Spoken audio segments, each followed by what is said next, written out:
दौंड तालुक्यामध्ये कडेठाण येथील बिबट्याच्या हल्ल्यामध्ये शेतकरी महिलेचा मृत्यू 7 डिसेंबर रोजी झाला होता। यानंतर वन विभागाने त्या घटनेच्या ठिकाणी पिंजरा लावला, मात्र त्या पिंजऱ्यामध्ये नरभक्षक बिबट्याला जेरबंद करण्यात वन विभाग अपयशी ठरलाय। त्यामुळे कडेठाण येथील घटनेबाबत आमदार राहुल कुल यांनी हिवाळी अधिवेशनामध्ये कडेठाण येथील लता धावडे या शेतकरी महिलेचा बिबट्याच्या हल्ल्यात ठार झाल्याची माहिती विधानसभेमध्ये दिली।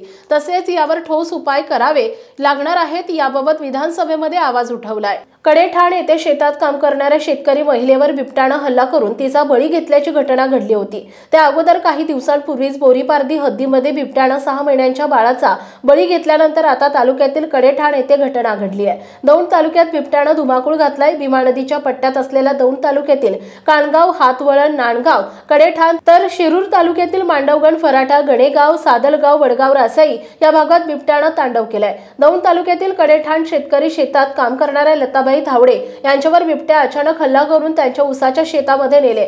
या हल्ल्यात त्यांचा जागीच मृत्यू झाल्याची घटना घडली। या घटनेला 11 दिवस उलटूनही अद्याप तो बिबट्या जेरबंद करण्यात आलेला नाही। ही घटना इतकी भयानक होती की या घटनेबाबत आमदार राहुल कुल यांनी हिवाळी अधिवेशनामध्ये चर्चा केली आहे।